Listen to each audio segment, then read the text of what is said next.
बिस्मिल्लाहिर्रहमानिर्रहीम। अस्सलाम वालेकुम अज़ीज़ तलबा व तालिबात। मीर तकी मीर की गज़ल लेकर आपकी खिदमत में हाजिर हैं। 9 क्लास गज़ल आप फर्स्ट टाइम पढ़ रहे हैं, इसलिए आप लोगों को गज़ल पढ़ने से पहले गज़ल का मफ़हूम समझना बहुत ज़्यादा ज़रूरी है। गज़ल और नज़म में एक वाज़िह फ़र्क होता है। नज़म का वो एक उन्वान होता है, जैसे हम्द होती है, तो हम्द के तमाम अशार जो हैं वो अल्लाह ताला की तारीफ़ के बारे में होते हैं। इसी तरह नात का नाम नात होता है और उसमें सारे अशार जो हैं वो हज़रत मोहम्मद सल्लल्लाहु अलैहि वसल्लम की तारीफ़ के बारे में होंगे। अगर नज़म का नाम बरसात है तो उसके तमाम अशार बरसात के मौसम के बारे में ही होंगे। लेकिन गज़ल, हर गज़ल के ऊपर आप देखेंगे कि गज़ल का उन्वान गज़ल ही दिया गया है। उसकी वजह यह है कि गज़ल का हर शेर जो है वह दूसरे शेर से मुख्तलिफ होता है। हर शेर अपने अंदर एक मुकम्मल इकाई रखता है। मुकम्मल इकाई का मतलब है हर शेर अपने अंदर एक मुकम्मल पैगाम लिए रखता है और हर शेर दूसरे शेर से मुख्तलिफ होता है। मसलन अगर शायर ने पहले शेर में इश्क हकीकी की बात की है तो दूसरे शेर में वो इश्क मजाजी की बात कर सकता है। तीसरे शेर में उसने सेहत याबी की बात की है, चौथे शेर में वो मौत के फ़लसफ़े के बारे में बात कर सकता है। तो हर शेर जो है वो दूसरे शेर से मुख्तलिफ होता है। अब हम पढ़ते हैं गज़ल के लुग़वी मायने। गज़ल के लुग़वी मायने होते हैं औरतें या औरतों के बारे में बात करना। और इसके अलावा हिरन को जब शिकारी पकड़ने लगता है तो उसके मुंह से जो दर्दनाक चीख निकलती है, उसको भी गज़ल कहा जाता है। तो गज़ल जो है उसका ताल्लुक दुख और दर्द के साथ है। दर्द और गम के अलम में ही जो है दर्द और गम के अलम में ही शायर जो है ये गज़ल जो है वो तहरीर करता है। आज हम लोग जो है वो पढ़ने लगे हैं। सेकंड लास्ट शेर है इनका, शेर नंबर 6 मीर तकी मीर का। ना देखा गमे दोस्तां शुक्र है, हमें दाग अपना दिखा कर चले।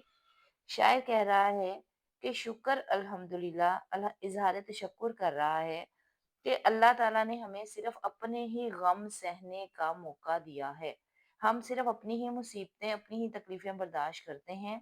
अगर हमें अपने दोस्तों के और अपने सारे रिश्तेदारों के भी दुख हमारी ही ज़ात पर बर्दाश्त करने होते, तो हम अपने दुख लेकर कहाँ जाते। तो हमें दाग अपना दिखा कर चले। अपना से मुराद है सिर्फ हम अपने ही दाग और अपने ही दुखों के बारे में बात करते हैं। हम किसी और के दुखों को सिर्फ सुन सकते हैं, उनके जख्मों पे मरहम रख सकते हैं, लेकिन उनकी जो तकलीफ है वो सिर्फ वो ही शख्स बर्दाश्त कर सकता है जिस शख्स को कोई भी दुख या तकलीफ मिला हो। सादा सा मफहूम है गजल का कि इस शेर का। गजल नंबर 1 है मीर तकी मीर है, शेर नंबर 5 है और शेर है ना देखा गमे दोस्तां शुक्र है, हमें दाग अपना दिखा कर चले। तो तशरीह शुरू करते हैं। तशरीह का जो पहला बंद है उसमें आप शायर की तारीफ और शायर की शायरी की अंदाज को थोड़ा सा बयान किया करेंगे। मीर तकी मीर को रईसुल मुतगज़्ज़लीन यानी गज़लों का बादशाह कहा जाता है। मीर की ज़ुबान चुस्ता, सादा और पाकीज़ा है। उनकी शायरी में आशिकाना मज़ामीन और सोज़ो गुदाज़ की बहताब है। उनकी शायरी में तसव्वुफ़ का रंग नुमायाँ है। तसव्वुफ़ का मतलब है अल्लाह ताला से मोहब्बत। मीर की शायराना अज़मत को हर दौर में तस्लीम किया गया है। मशहूर शायर इब्राहिम ज़ौक़ भी मीर की शायराना अज़मत को तस्लीम करते हुए कहते हैं, ना हुआ पर ना हुआ मीर का अंदाज नसीब, ज़ोक यारों ने बहुत ज़ोर गज़ल में मारा। पिछले जो हम लोगों ने तशरीह की है उसमें हमने यहाँ गालिब का शेर ऐड किया था। तो गालिब और ज़ोक बहुत अपने ज़माने के मशहूर शायर हैं और दोनों ने ही मीर की शायरी की तारीफ अपने अपने अंदाज में की है। अब हम इसकी तशरीह शुरू करते हैं। ये शेर मीर तकी मीर की शायरी की आलमाना शान को बयान करता है। मीर का एक एक शेर बहुत मुनफरिद और अनोखा पैगाम लिए हुए है। इस शेर में शायर इंसान की जिंदगी में आने वाली मुश्किलात और आजमाइशों को हिकमत से बयान करता है। शायर कहता है कि हर इंसान की जिंदगी आजमाइशों से भरी हुई है। हर इंसान को अपने हिस्से की तकलीफें और मुश्किलात खुद ही बर्दाश्त करनी होती हैं।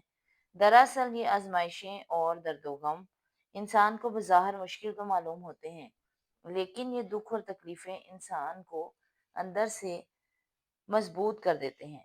इंसान को जिंदा दिल करके इन मुश्किलात को सब्र के साथ बर्दाश्त करना चाहिए। उसके बाद रेलिवेंट शेर लिखेंगे।